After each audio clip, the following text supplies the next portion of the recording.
Olá pessoal, tudo bem com vocês? Espero que todos estejam bem.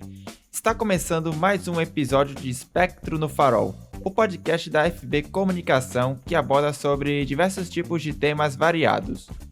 No episódio de hoje, vamos discutir os desafios que as pessoas autistas enfrentam no mercado de trabalho e também quais são as dificuldades na procura do primeiro emprego e de como lidar com a socialização dessas pessoas no mundo do trabalho.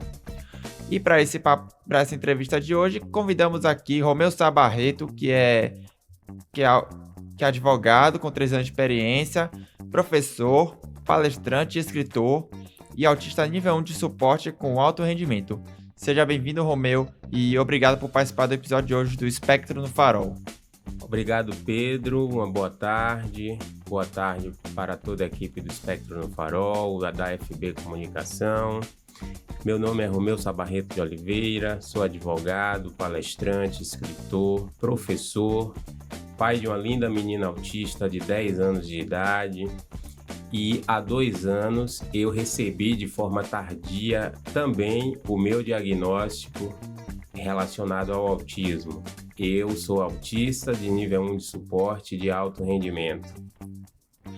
Então, antes de começarmos o nosso bate-papo, eu queria que você contasse um pouco da sua trajetória profissional como advogado e como é que o autismo te influenciou nessa sua trajetória, tanto profissional quanto na sua vida pessoal. Perfeito. Eu me formei em 2010, eu já vou fazer 15 anos de OAB e inicialmente eu atuava no ramo do direito imobiliário, direito de família e em causas empresariais. Até que, aos 4 anos de idade, a minha filha nasceu em 2013, particularmente em 2017, eu tive aquela surpresa. Nunca tinha escutado a palavra autismo na minha vida e tive aquela surpresa de receber o diagnóstico da minha filha. Ah, no caso, tipo, a sua filha foi que recebeu o diagnóstico e isso te motivou a estudar o autismo? Com certeza absoluta. Eu literalmente mudei de ramo, Pedro. Eu mudei de ramo. Eu vesti a camisa, eu mergulhei nos estudos, tanto na forma multidisciplinar quanto nos direitos dos autistas e demais pessoas com deficiência. Acabei me especializando nisso e hoje praticamente 90% dos meus processos judiciais, nos processos judiciais que eu atuo, são sobre direitos dos autistas e demais pessoas com deficiência. Eu escrevi um livro sobre autismo, particularmente direitos educacionais.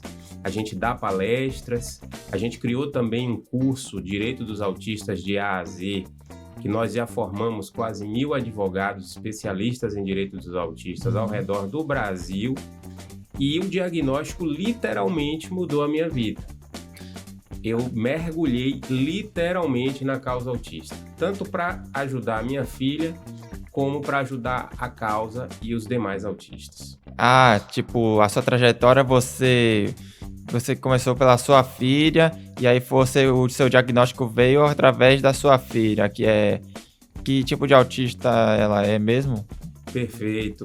A minha filha foi diagnosticada aos 4 anos. A minha filha é caso de autismo regressivo, que é aquele que a criança apresenta todos os marcos do neurodesenvolvimento dentro da neurotipicidade, mas a partir de determinada idade ela começa a apresentar os sinais autísticos, que foi o que aconteceu com a minha filha. E aos 4 anos de idade nós recebemos o diagnóstico de autismo regressivo de nível 3. Ela inicialmente começou no nível 3. No caso, o grau severo.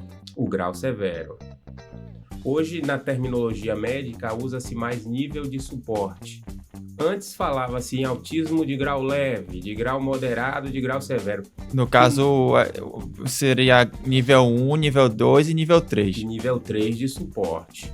Porque no autismo a gente sabe que de leve não tem nada, né, Pedro? Sim, não sabemos que tem nada de leve. Com certeza. É. Mas, afim, eu sei que você já contou da sua trajetória, alguma coisa assim, mas no dia que você foi diagnosticado com autismo, isso desmotivou você a fazer adaptações no trabalho? Aliás, perdão, desculpa. Isso motivou você a fazer novas adaptações no seu trabalho ou como é que aconteceu isso? Perfeito. Eu fui diagnosticado de forma tardia, aos 42 anos de idade, e como todo pai e toda mãe de criança autista, a gente passa a se observar mais e também ser mais observado depois do diagnóstico dos nossos filhos. E foi o que aconteceu comigo. Passei a ser muito mais observado pela minha esposa, por terapeutas que estão ao meu redor multidisciplinar e também passei a me observar mais. Percebendo que determinados sinais autísticos que a minha filha apresentava, eu também apresentava durante o dia. Como a ecolalia tardia, estereotipias verbais, padrões ritualísticos, hiperfoco, a seletividade alimentar. Eu mesmo, se a pessoa permitir, eu como a mesma comida a semana inteira. Eu, aos 44 anos de idade e com um índice de independência plena, mas apresento seletividade alimentar.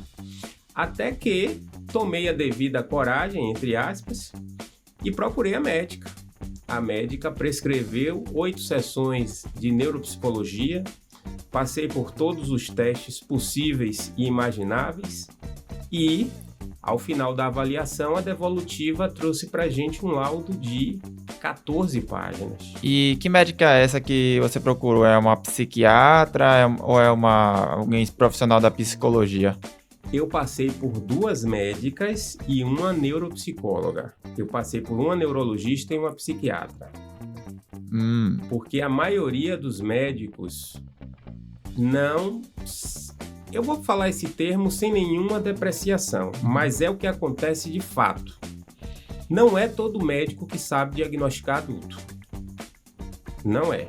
Existem médicos que não sabem diagnosticar crianças, quanto mais adultos. Para mim, o meu diagnóstico foi extremamente libertador. Por quê? Vou dar um exemplo da minha esposa, 18 anos de casamento. Ela me conheceu, eu já expressando todos os sinais autísticos que eu apresento hoje. O diagnóstico foi como descortinasse, eu visse que eu sou neurodivergente e que eu estou completamente dentro do meu padrão de normalidade. Não tem nada de anormal na expressão dos meus sinais autísticos. É verdade, porque o diagnóstico do autismo não impede a pessoa de ter uma vida comum, como qualquer outro tipo de pessoa. É como você disse, não existe um médico certo. O que importa é o diagnóstico do autismo, que ajuda a melhorar o tratamento, a ajudar nos auxílios das terapias e desses tratamentos hoje em dia que autistas precisam para poder melhorar o comportamento e melhorar a qualidade de vida. Com certeza. Sempre essa diretriz é muito importante para poder facilitar a vida das pessoas autistas no seu dia a dia. Mas assim, e existem aspectos do autismo que você considera vantajosos para sua atuação jurídica? Existem com certeza. Eu vou falar uma coisa aqui que você pode até achar engraçado, mas você como autista também, você pode ter também essa característica. Lembra daquele filme The Good Doctor? É uma série, The Good Doctor. É uma série que ele fazia tipo uma varredura mental de todo o corpo da pessoa e chegava a uma conclusão diagnóstica.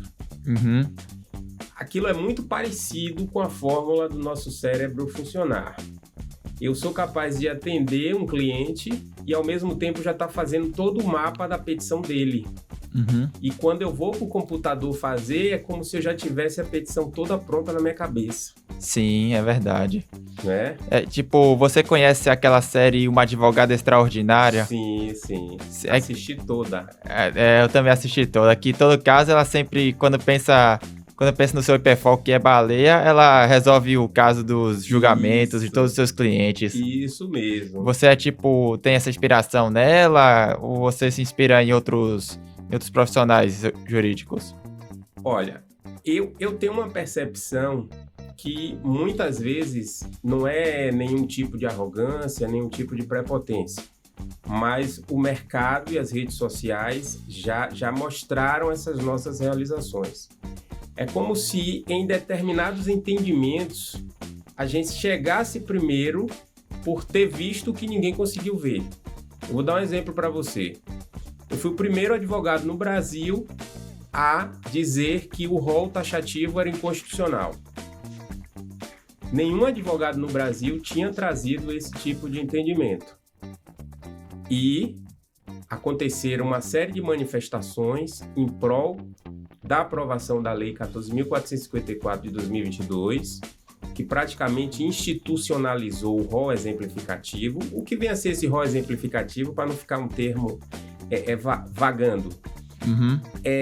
Aquela lista de tratamentos, de procedimentos e eventos da ANS, Agência Nacional de Saúde Suplementar, que uma vez prescrito aquele tratamento por um médico, desde que ele tenha evidência científica e eficácia prognóstica, será de cobertura obrigatória pelo plano de saúde.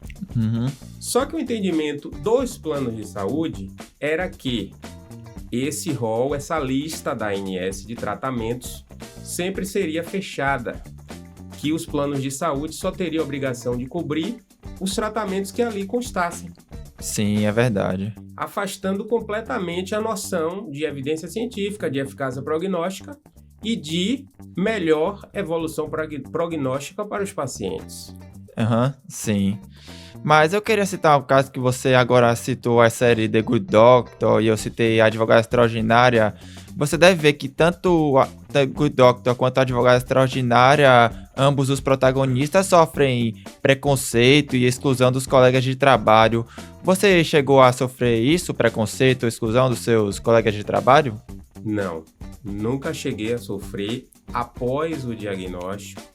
Nunca passei por uma situação de bullying, de assédio no local de trabalho.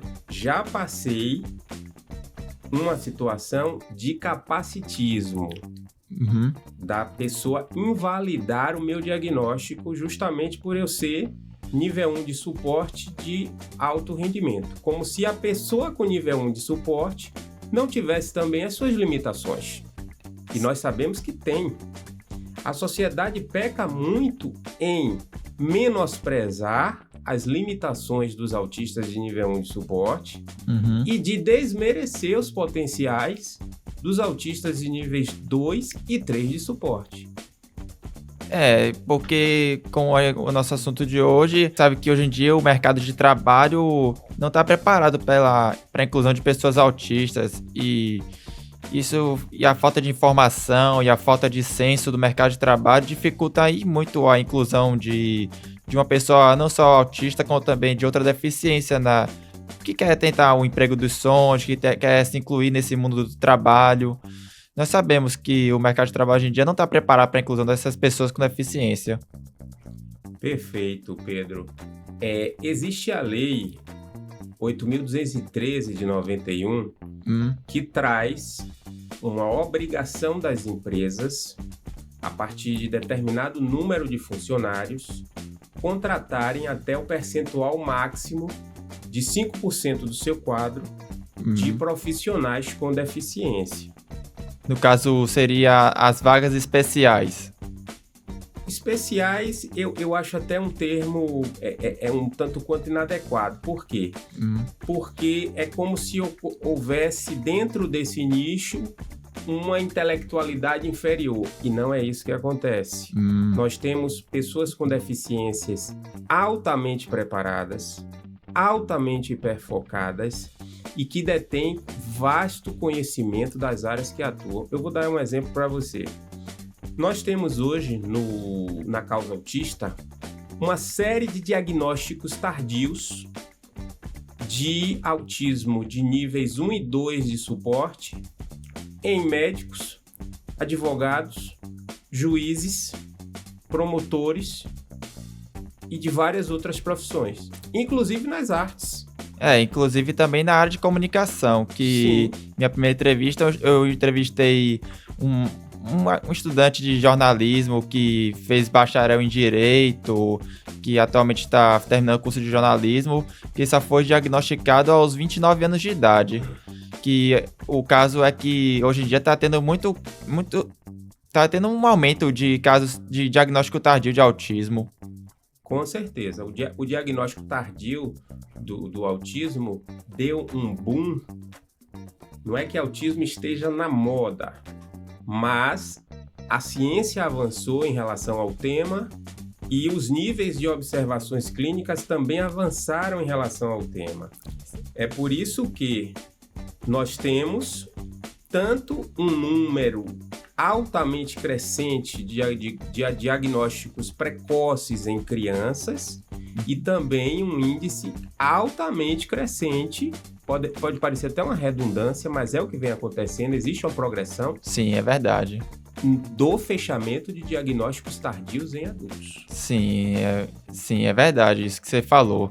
Porque o segredo é, quanto mais cedo o diagnóstico, mais cedo para começar o multitratamento, que é o acompanhamento de profissionais de médicos, psiquiatras, psicologia, pediatria, fisioterapeutas e esses profissionais da área de saúde que ajudam no auxílio de tratamento para as pessoas que têm diagnóstico de autismo. Com certeza. É super importante, Pedro, a questão, sobretudo, do fechamento de diagnósticos.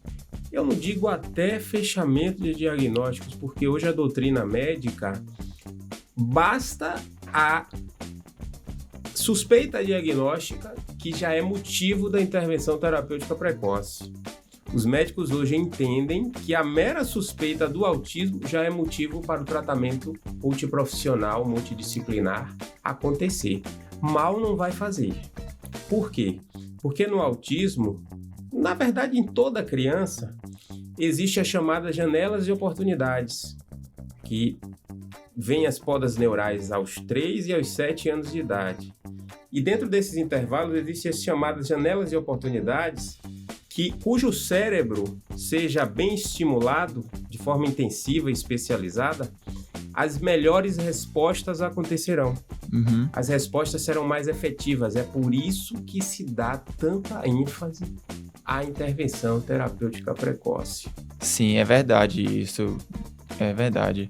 Mas assim, voltando ao nosso assunto sobre a inclusão no mercado de trabalho, eu queria destacar uma lei que, inclusive, eu escrevi ela no meu TCC, que é a Lei Brasileira da Inclusão de 2015. Você conhece essa lei? Já ouviu falar? Com certeza absoluta. É, que eu... 1146 de 2015. Isso, que a lei diz que é dever do Estado, sociedade e família assegurar a pessoa com deficiência com prioridade a efetivação dos direitos, dentre eles o trabalho. Ainda de acordo com essa lei, pessoas com deficiência têm direito ao trabalho da sua livre escolha e aceitação, no ambiente acessível e inclusivo, de igualdade de oportunidades com as demais pessoas. E eu queria que você, como advogado, explicasse como exatamente essa lei funciona. Perfeito. Para interpretar a Lei 13.146 de 2015, a gente não pode deixar de perpassar pela Lei 8.213 de 91 e também pela Constituição Federal Brasileira, que traz, logo no seu artigo 1º, os princípios constitucionais que regem o Estado Democrático do Direito. Entre eles, 2 que versam sobre esse tema que você trouxe.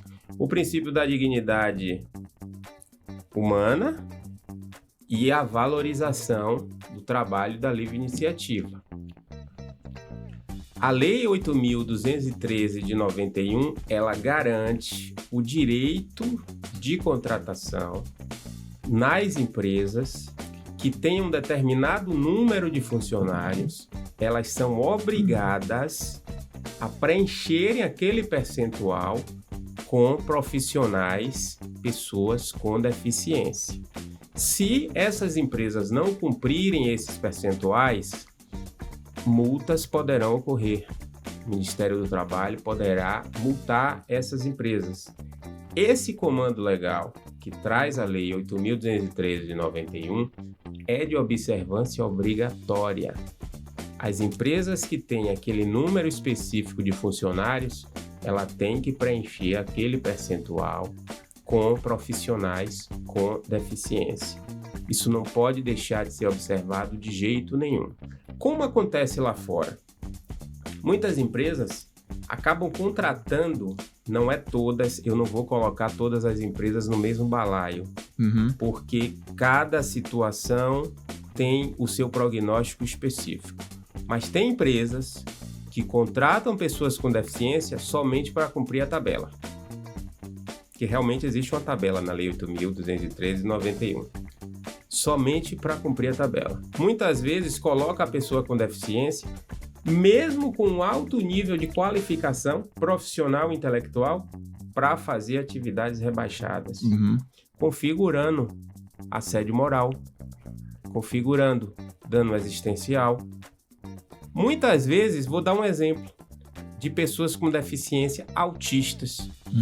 As empresas que conseguem interpretar da forma correta sinais autísticos, a empresa irá perceber que ela tendo um funcionário autista, ela vai ter uma pessoa hiperfocada no trabalho. Sim, mas o problema é que as empresas hoje em dia não valorizam o talento das pessoas autistas que têm uma certa habilidade em mexer com algum... Por exemplo, uma pessoa autista que é um ótimo desenhista, que sabe muito bem fazer design, essas coisas, as empresas de design não valorizam o talento dessas pessoas. Isso dificulta muito a inclusão de uma pessoa autista que quer tanto trabalhar com design. Por exemplo, outro dado que eu quero destacar é que uma pesquisa do IBGE, do Instituto Brasileiro de Geografia e Estatística, detectou que 85% dos profissionais autistas estão desempregados. E o problema é que hoje em dia o mercado de trabalho, no meu ponto de vista, não segue essas leis. E isso dificulta muito a inclusão de uma pessoa autista no mundo do trabalho. Concordo. Hoje isso seria a regra geral. E as empresas que, além de contratarem, valorizam bem profissionais com deficiência em todos os sentidos, infelizmente eu tenho que dizer que é uma exceção. No mercado de trabalho, a gente percebe determinadas situações de assédio moral crescente, de dano existencial crescente, de pouca valorização. Eu gosto sempre de frisar, não estou generalizando. Existem os bons exemplos? Existem. Eu dou um quadro comparativo, que eu gosto de falar sempre. As escolas. Existem as escolas que somente não negam a matrícula da criança autista porque é crime, não violam os direitos educacionais porque é crime, mas negligenciam o aprendizado inclusivo. Como também, na outra ponta, nós temos escolas que vestem verdadeiramente a camisa, não negando a matrícula, observando os direitos educacionais e vestindo literalmente a camisa do aprendizado inclusivo, fazendo a criança realmente evoluir do ponto de vista do prognóstico educacional.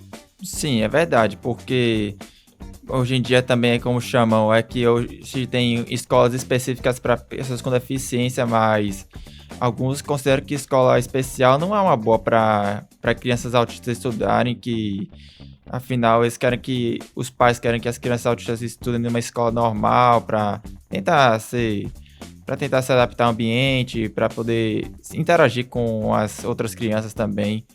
Mas o problema é que a escola também, assim como o mercado de trabalho, tem a questão do preconceito e também da exclusão. E também tem muito caso de bullying, que as crianças autistas sofrem bullying dos demais colegas. Com certeza absoluta. O índice de bullying é altíssimo com alunos autistas. O que minimiza muito a ocorrência do bullying em alguns casos específicos e ajuda muito para que não ocorra é a presença das ATs. E o que seriam essas ATs? As ATs são as acompanhantes terapêuticas. Ah, sim, acompanhantes terapêuticos, no caso, profissionais de acompanhamento profissional. São profissionais, geralmente da área da saúde, que geralmente ministram nos ambientes naturais, casa, escola e ambientes controlados como consultórios. Ministram intervenção terapêutica comportamental da ABA ou do Denver. Então, essas profissionais passando o dia inteiro ao lado da criança na escola, ao lado do adolescente com autismo na escola, é claro que inibe mais certos tipos de ocorrências de bullying. Uhum. Porque é verdade que hoje em dia também a escola também tem que estar preparada para a inclusão, e isso ocorre em muito caso de bullying e preconceito. O problema é que a falta de informação também dificulta muito a inclusão de crianças autistas nas escolas. Com certeza. E outra coisa, em relação ao bullying, existem duas leis específicas sobre bullying. Uhum. Uma que fala sobre a conscientização e prevenção da ocorrência dessa violência sistemática, e a outra que fala da responsabilidade da escola depois que o bullying acontece. Ou seja, a escola é altamente responsável por conscientizar, prevenir, evitar. E se ocorre, terá sua responsabilidade promovida. Uhum. Sim, é verdade. Existem essas leis aí.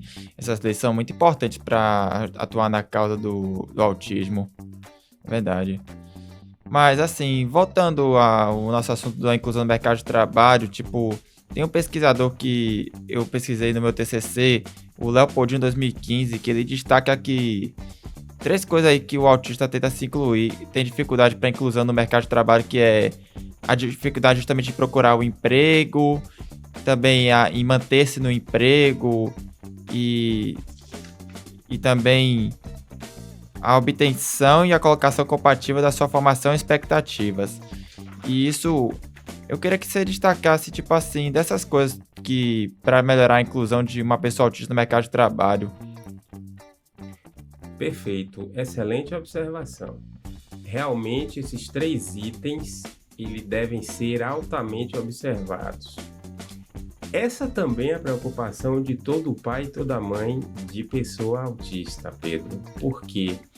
Porque nós, ao deitarmos para dormirmos, o que mais a gente pede a Deus são dias de vida, bons anos de vida, para que a gente possa proporcionar tratamento, amor, tempo de qualidade, para que os nossos filhos autistas atinjam um determinado nível de independência.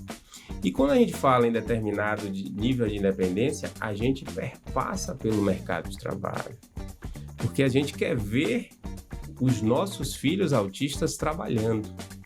E quando atinge a idade para colocação no mercado de trabalho, a primeira preocupação que vem à cabeça é sobre o primeiro emprego. Como será esse primeiro emprego? Como o meu filho, a minha filha com autismo poderá chegar até esse primeiro emprego? Como eu falei para você, a Lei 8.213 de 91, ela garante essa espécie de cota. Só que é uma cota com nuances afirmativas? São. Só que a cultura das empresas hoje, muitas não percebem que profissionais com deficiência têm alto nível de intelectualidade, têm alto nível de hiperfoco, têm disponibilidade, têm prestatividade, têm vontade de vencer. E a extrema maioria das empresas focam somente nas limitações, acabam esquecendo dos potenciais. Eu vou dar um exemplo. Funcionários autistas. Determinados sinais autísticos, eles podem ser encarados do ponto de vista empresarial como vantagens competitivas. Sim, é verdade. Por exemplo, um profissional autista que tenha o hiperfoco em uma determinada técnica que aquela empresa domina para produzir, para prestar um serviço, aquele profissional, ele vai alavancar as atividades da empresa.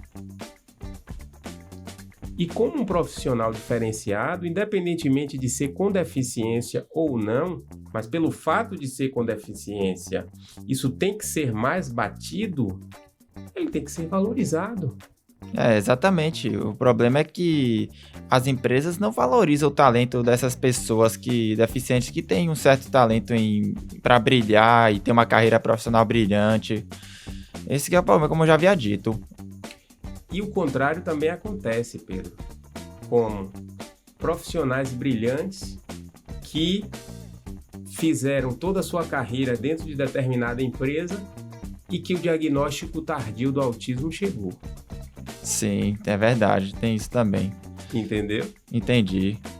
E, assim, o que você acredita que falta nas discussões sobre inclusão de pessoas autistas no mercado de trabalho? Falta uma mudança na mentalidade empresarial, falta perceber que a limitação está na mente de cada um e não em deficiências específicas. Eu dou o grande exemplo de superação das Paralimpíadas. Ah, sim, as Paralimpíadas. O Brasil é uma potência paralímpica. E, no entanto, o Brasil não é uma potência nas modalidades de pessoas sem deficiência. Com a amplitude do espectro, você pode encontrar autistas de altas habilidades, superdotados e até gênios. Quer dizer que todos serão? Não. Como eu falei, o espectro é muito amplo. Nós podemos ter da pessoa com deficiência intelectual grave em um extremo ao gênio do outro, porque cada autista uma realidade prognóstica específica. Nenhum autista é igual ao outro. A empresa que contrata um autista com altas habilidades, superdotado ou gênio, se a empresa souber valorizar esse profissional vai fazer a empresa crescer. É isso mesmo. As empresas precisam valorizar o talento dessas pessoas que têm um alto desenvolvimento. Isso pode melhorar muito a imagem da empresa, também o comportamento da pessoa deficiente que quer se destacar, que tem um talento para brilhar. As pessoas precisam se valorizar, e exatamente isso que você disse. Com certeza. O detalhe todo está na mudança da mentalidade. A cultura organizacional. Não somente contratar para cumprir tabela, mas contratar focando nos potenciais. Porque aquele funcionário com deficiência, ele pode apresentar potenciais que ele poderá alavancar o crescimento da empresa. E em contrapartida, é claro, que esse profissional seja devidamente valorizado. É exatamente isso que você disse. Que é isso. Mas assim, o que você sugere que as empresas façam para melhorar a inclusão, para poder ajudar na inclusão dessas pessoas? Perfeito. Muita coisa em relação à sociedade e o autismo acontece por falta de informação e conscientização. A informação, a formação e a conscientização são extremamente importantes para essa mudança de mentalidade. Eu acho extremamente importante. Eu vou dar um exemplo para você. Eu já dei palestra em 2 shoppings de Salvador que melhoraram significativamente a sua perspectiva inclusiva e a sua percepção relacionada ao trato diário com os autistas e seus direitos, que foi o Salvador Shopping e o Salvador Norte. Depois dessas palestras, o pessoal das lojas, aos seguranças, sabem lidar com autistas em momentos de meltdown. Sabem lidar com autistas em momentos de hipersensibilidade reativa a determinados barulhos. Sabem lidar com autistas no momento de condução do seu cão guia. Cão guia não, cão assistente, corrigindo. Cão assistente. Cão assistente. Uhum. Porque tem muitos autistas que têm cães assistentes para a questão da estabilidade emocional. Sim, é verdade que o acompanhamento de um cachorro ajuda uma pessoa autista a melhorar a sua comunicação. Sim, com certeza. E nesses shoppings, até a sinalização das placas relacionadas ao direito, à prioridade de atendimento nas filas, a sinalização no banheiro, a sinalização para melhorar a perspectiva de localização dentro do shopping, porque nós autistas temos dificuldades de localização, né? Sim, é verdade. Eu mesmo, como eu falei para a Evelyn na condução para cá, eu não sei usar o Google Maps, não gosto de usar o Waze, porque aquele barulhinho me irrita, não é? Eu me localizo de forma escrita. Ela falou o endereço perto do meu escritório. Entendeu? Foi bem mais fácil para mim, porque manusear aquele Google Maps ali, meu filho... É um pouco difícil, né? Eu não gosto muito não. Confesso para você que não gosto muito não. Ah, entendo. Às vezes eu tenho dificuldade de lidar com certos aplicativos, com certas localização de mapa, essas coisas assim. Eu também às vezes tenho essa situação. Com certeza. Que no caso eu dou as palestras por aí por Salvador, pelos eventos. E isso ajuda muito, isso isso ajuda a melhorar a inclusão, tanto nas universidades quanto nas escolas, até mesmo no mercado de trabalho. Minhas palestras ajudam as pessoas a melhorar a inclusão. Com certeza, com certeza. Esse trabalho de conscientização e formação, ele tem que ser continuado. Sim, e a questão é que tanto o mercado de trabalho quanto a sociedade precisam ouvir o que os autistas têm a dizer, precisa abrir espaço para que as pessoas expressem sua vontade, sua liberdade para falar o que sente e também para poder ajudar a melhorar a inclusão. Com certeza absoluta. Inclusive a própria lei brasileira de inclusão, em todos os tópicos, em todas as passagens que falam em políticas públicas, fala do nada para nós sem nós.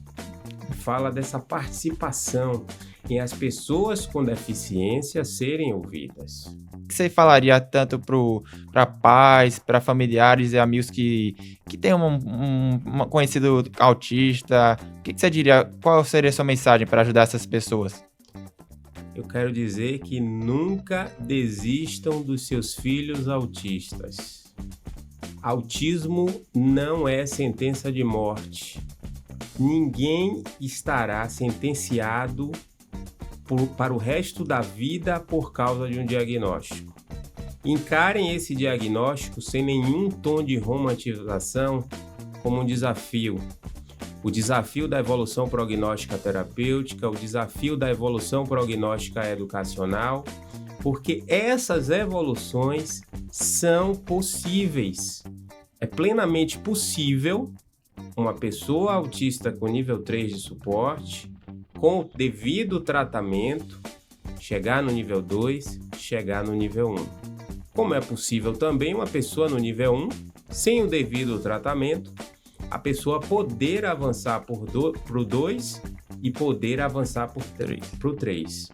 A escalada da montanha ela é árdua. Em nenhum momento Deus disse que seriam somente flores. Na escalada da montanha terá espinhos. Mas quem já não se felicitou, teve um grande surto de felicidade com uma palavra dita, uma frase maior que foi dita pelo seu filho autista, uma habilidade nova que foi ganha, o nome que escreveu pela primeira vez e por aí vai. Nunca desistam dos seus filhos autistas. Perfeito, a sua frase final. Enfim, gente, esse foi o episódio de hoje do Espectro no Farol. Espero que vocês tenham gostado. Se vocês gostaram, curta esse podcast, compartilhe com o máximo de amigos e familiares e vejo vocês no próximo episódio. Um grande abraço e até lá.